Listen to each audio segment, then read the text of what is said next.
ಮಾಗಡಿ ತಾಲೂಕು ಆಡಳಿತದ ವತಿಯಿಂದ ಜರುಗಿದ ಡಾಕ್ಟರ್ ಬಾಬು ಜಗಜೀವನ್ ರಾಮ್ ರವರ 118ನೇ ಜಯಂತ್ಯೋತ್ಸವ ಕಾರ್ಯಕ್ರಮ. ಅನೇಕ ವಿಚಾರಧಾರೆಗಳನ್ನು ಮಂಡಿಸಿದ್ದಾರೆ. ಡಾಕ್ಟರ್ ಬಾಬು ಜಗಜೀವನ್ ರಾಮ್ ರವರು ನಡೆದು ಬಂದಂಥ ದಾರಿ, ಅವರು ಅಧಿಕಾರದಲ್ಲಿದ್ದಂಥ ಸಂದರ್ಭದಲ್ಲಿ ಅವರು ಈ ದೇಶಕ್ಕೆ ಕೊಟ್ಟಂಥ ಕೊಡುಗೆ, ಇವೆಲ್ಲವನ್ನು ಕೂಡ ನಾವೆಲ್ಲ ಸ್ಮರಿಸ್ಕೊಂಡಿದ್ದೀವಿ. ಕೆಲವೊಂದು ವಿಚಾರಗಳು ನನಗೆ ಗೊತ್ತಿರಲಿಲ್ಲ, ಅಂಥ ವಿಚಾರಗಳನ್ನ ನಮ್ಮ ಸ್ನೇಹಿತರುಗಳು ನಮಗೆ ಮಂದಟ್ ಮಾಡ್ತಿದ್ದಾರೆ. ನಮಗೆ ಬಾಬಾ ಸಾಹೇಬ್ ಅಂಬೇಡ್ಕರ್ ಅವರು ಮತ್ತು ಬಾಬು ಜಗಜೀವನ್ ರಾಮ್ ಅವರು ನಮ್ಮ ಕೃಷ್ಣ ಅವರು ಹೇಳಿದಂಗೆ ಎರಡು ಕಡೆಗಳಿದೆ. ತುಳಿತಕ್ಕೆ ಒಳಗಾದಂಥ ಜನಾಂಗಕ್ಕೆ, ಅಂದರೆ ಅದು ಬರೀ ದಲಿತರಿಗೆ ಮಾತ್ರ ಅಲ್ಲ, ಎಲ್ಲ ವರ್ಗದ ಜನಗಳು ಕೂಡ ಸಾಮಾಜಿಕವಾಗಿ ಮುಖ್ಯವಾಹಿನಿಗೆ ಬರಲಿಕ್ಕೆ ಸಾಕಷ್ಟು ಅವರು ಕೊಡುಗೆಗಳನ್ನು ಕೊಟ್ಟಿದ್ದಾರೆ. ಅವರು ಕೊಟ್ಟಂಥ ಕೊಡುಗೆಗಳಿಂದ ಇವತ್ತು ದೇಶ ಇನ್ನೂ ಕೂಡ ಜೀವಂತವಾಗಿದೆ. ತುಳಿತಕ್ಕೆ ಒಳಗಾದಂಥ ಜನ ಇವತ್ತು ಕೂಡ ಜೀವಂತವಾಗಿದ್ದಾರೆ. ಇಲ್ಲಾಂದರೆ ಇನ್ನೂ ಸಾಕಷ್ಟು ನೋವು ಕಷ್ಟ ಸುಖಗಳನ್ನು ಅನುಭವಿಸಬೇಕಾಗಿತ್ತು. ಇವತ್ತು ಆ ದಿಕ್ಕಿನಲ್ಲಿ ಇಬ್ಬರು ಕೂಡ ಮಹನೀಯರು ಒಳ್ಳೆಯ ಮಾರ್ಗದರ್ಶನವನ್ನು ಈ ದೇಶಕ್ಕೆ ಒಂದು ದಾರಿಯನ್ನು ನಮಗೆಲ್ಲರೂ ಕೂಡ ಹಾಕೊಟ್ಟಿದ್ದಾರೆ. ನಾವು ಏನಿವತ್ತು ಪ್ರಮುಖವಾಗಿ ಇವತ್ತು ಅನೇಕ ವಿಚಾರಗಳು ಚರ್ಚೆ ಆಯಿತು ಬಾಬು ಜಗಜೀವನ್ ರಾಮ್ ಅವರ ವಿಚಾರದಲ್ಲಿ. ಅದು ಪ್ರಮುಖವಾಗಿ ಆಹಾರ ಭದ್ರತೆ, ಹಸಿರು ಕ್ರಾಂತಿಯ ಹರಿಕಾರ ಅಂತಂದರೆ ನಮ್ಮ ಸ್ನೇಹಿತರಾದಂಥ ನಮ್ಮ ಕೃಷ್ಣ ಅವರು ಹೇಳಿದಂಗೆ ನಾವೆಲ್ಲರೂ ಕೂಡ ದೊಡ್ಡ ದೊಡ್ಡ ಮೆದೆ ಆಗ್ತಿದ್ದವು. 20 ಮೂಟೆ 30 ಮೂಟೆ ರಾಗಿನ ನಾವು ತಗೊಂಡೋಗ್ತಿದ್ದೋ ಮನೆಗೆ,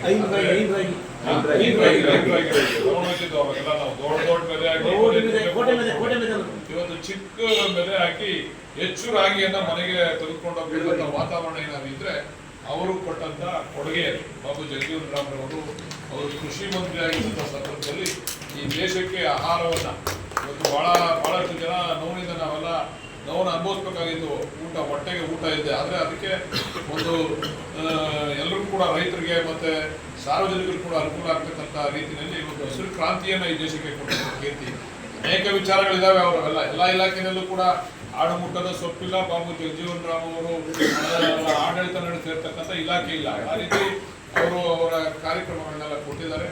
ಈಗ ಅನೇಕ ವಿಚಾರಗಳನ್ನ ಚರ್ಚೆ ಮಾಡಿದರೆ, ಒಂದು ಜಾಗದ ವಿಚಾರ ಇರ್ಬೋದು, ಬಾಬು ಜಗಜೀವನ್ ರಾಮ್ ಅವರ ಒಂದು ಸಮುದಾಯ ಭವನವನ್ನು ಕಟ್ಟಲಿಕ್ಕೆ ಜಾಗದ ವಿಚಾರ ಇರ್ಬೋದು. ಮತ್ತು ನಾನು ಒಂದು ಮಾತನ್ನು ಹೇಳಲಿಕ್ಕೆ ಇಷ್ಟಪಡ್ತೇನೆ, ತಾಲೂಕು ದಂಡಾಧಿಕಾರಿಗಳಿಗೆ ಪ್ರತಿ ಸರ್ಕಾರಿ ಕಚೇರಿಯಲ್ಲೂ ಕೂಡ ಬಾಬು ಜಗಜೀವನ್ ರಾಮ್ ಅವರ ಈ ಒಂದು ಫೋಟೋವನ್ನು ಹಾಕಲಿಕ್ಕೆ ನಮ್ಮ ತಾಲೂಕು ಅಧಿಕಾರಿಗಳು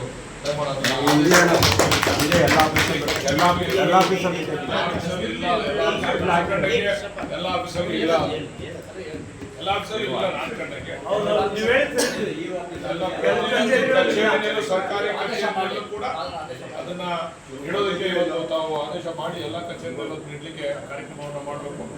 ಭವನವನ್ನು ಕಟ್ಟಲಿಕ್ಕೆ ನಾವೆಲ್ಲ ಚರ್ಚೆ ಮಾಡಿ ಸೂಕ್ತ ನೀವೆಲ್ಲ ಒಪ್ಪುವಂತ ಜಾಗ ಹುಡುಕಿದ್ದೀನಿ. ಒಂದು 2-3 ಜಾಗ ನಿಮ್ಮನ್ನೆಲ್ಲರ ಚರ್ಚೆ ಮಾಡಿ ಅದನ್ನು ತೀರ್ಮಾನ ಮಾಡೋಣ.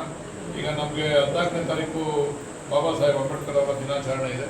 ಅದರ ಆದಮೇಲೆ ನಾವು ಒಂದು 25ನೇ ತಾರೀಕು ಪ್ರಮುಖವಾದಂಥ ಕಾರ್ಯಕ್ರಮವನ್ನು ಮಾಡಬೇಕು. ಇವರಿಬ್ಬರದು ಸೇರಿ ಒಂದು ಜಯಂತಿಯನ್ನು ಆಚರಣೆ ಮಾಡಬೇಕು ಅಂತ.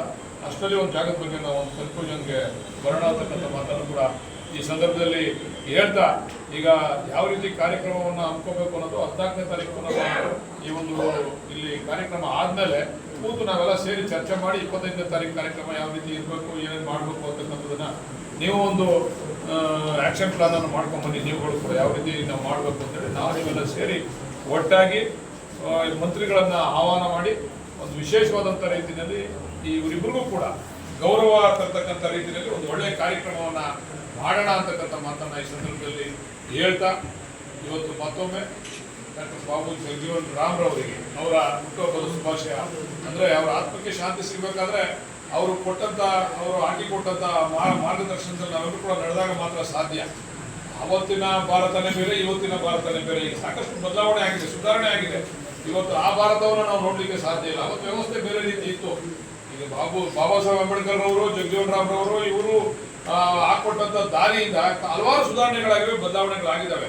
ಹಿಂದೆ ಇದ್ದಂಥ ಪದ್ಧತಿ ಇವತ್ತು ಇಲ್ಲ. ಅದನ್ನು ನಾವು ಅನುಸರಿಸ್ಕೊಂಡು ಹೋಗೋಣ ಅಂತ ಹೇಳಿ ಈ ಸಂದರ್ಭದಲ್ಲಿ ಮತ್ತೊಮ್ಮೆ ಎಲ್ಲರೂ ಕೂಡ ಶುಭವನ್ನು ಕೋರಿ ನನ್ನ ಮಾತನ್ನು ಮುಗಿಸ್ತೀನಿ. ಶಿವಣ್ಣ ಸುಮಾರು ಹೇಳಿದರು. ಅವರು ಚಿಕ್ಕರಿದ್ದಾಗ ಸ್ಕೂಲಲ್ಲಿ 2 ಮಡಿಕೆ ಇಟ್ಟಾಗ ಅವರೊಂದು ಹೊರಗಡೆ ಹೋಗಿ ಹೊಡೆದಾಕ್ತಾರೆ. 2 ಇಟ್ಟಿರ್ತಾರೆ ಮಡಿಕೆ, ಇಬ್ಬರು ಏನಿರ್ತು ಒಂದು ಹೊಡೆದಾಕಿ ಅವಾಗ ಮುಖ್ಯೋಪಾಧ್ಯಾಯರು ಬಂದು ಕೇಳ್ತಾರೆ ಅವ್ರಿಗೆ, ಯಾಕಪ್ಪ ಅಂದರೆ ನೀವು ಒಳಗಡೆ ತರಗತಿ ಒಳಗಡೆ ಸಮಾನತೆ ಪಾಠ ಮಾಡ್ತೀರಾ, ಮತ್ತು ತರಗತಿ ಹೊರಗಡೆ ಬಂದು ಈ ಥರ ಅಸಾಮಾನ್ಯತೆ ತೋರ್ತೀರ ಅಂತ ಹೇಳಿದಾಗ ಅವಾಗ ಒಬ್ಬ ಮುಖ್ಯೋಪಾಧ್ಯಾಯರಿಗೆ ಒಂಥರ ಬೇಸರ ಆಗುತ್ತೆ. ಹೌದಲ್ಲ, ನಾವು ಮಾಡೋದು ತಪ್ಪು ಅಂತ ಹೇಳಿ ಆವತ್ತಿನಿಂದ ಒಂದೇ ಒಂದು ಮಡಿಕೆ ವ್ಯವಸ್ಥೆ ಮಾಡ್ತಾ ಇದ್ದಾರೆ.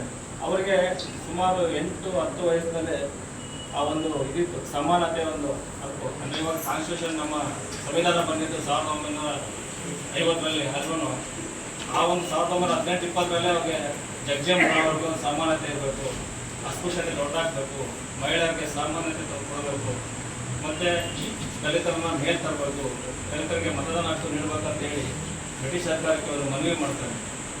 ಅವರು ಇದುವರೆಗೆ ಅವ್ರದ್ದು ಏನಪ್ಪ ಸಾಧನೆ ಅಂದರೆ ಇಷ್ಟು 75 ವರ್ಷದಲ್ಲಿ ಅವರಷ್ಟು ಸುದೀರ್ಘ ಕ್ಯಾಬಿನೆಟ್ ಸಚಿವರಾಗಿ ಒಂದು ಕೀರ್ತಿ ಅವರಿಗೆ ಸಲ್ಲುತ್ತೆ. ಸುಮಾರು 50 ವರ್ಷ ರಾಜಕಾರಣದಲ್ಲಿ 30 ವರ್ಷ ಒಂದು ಸಚಿವ ದರ್ಜೆಯನ್ನು ಹೊಂದಿರ್ತಾರೆ, ಅದು ಕ್ಯಾಬಿನೆಟ್ ಸಚಿವ ದರ್ಜೆಯನ್ನು ಹೊಂದಿರ್ತಾರೆ. ಅದೇ ರೀತಿ ಅವ್ರು ಹೇಳ್ಕೊಟ್ಟರೆ ಇವತ್ತು ನಾವು ಈ ಒಂದು ಆಚರಣೆಯನ್ನು ಯಾಕೆ ಮಾಡ್ತೀವಿ, ಒಂದು ಅವ್ರು ಮಾಡಿರೋ ಸಾಧನೆಗಳನ್ನು ನಾವು ನೆನೆಸ್ಕೊಬೇಕು, ಇನ್ನೊಂದು ಅವ್ರ ಸಮಾಜಕ್ಕೆ ಕೊಟ್ಟಾದ ಆದರ್ಶಗಳು ಏನಿದೆ, ಆದರ್ಶಗಳನ್ನ ನಾವು ಅದನ್ನು ಪಾಲಿಸಬೇಕು.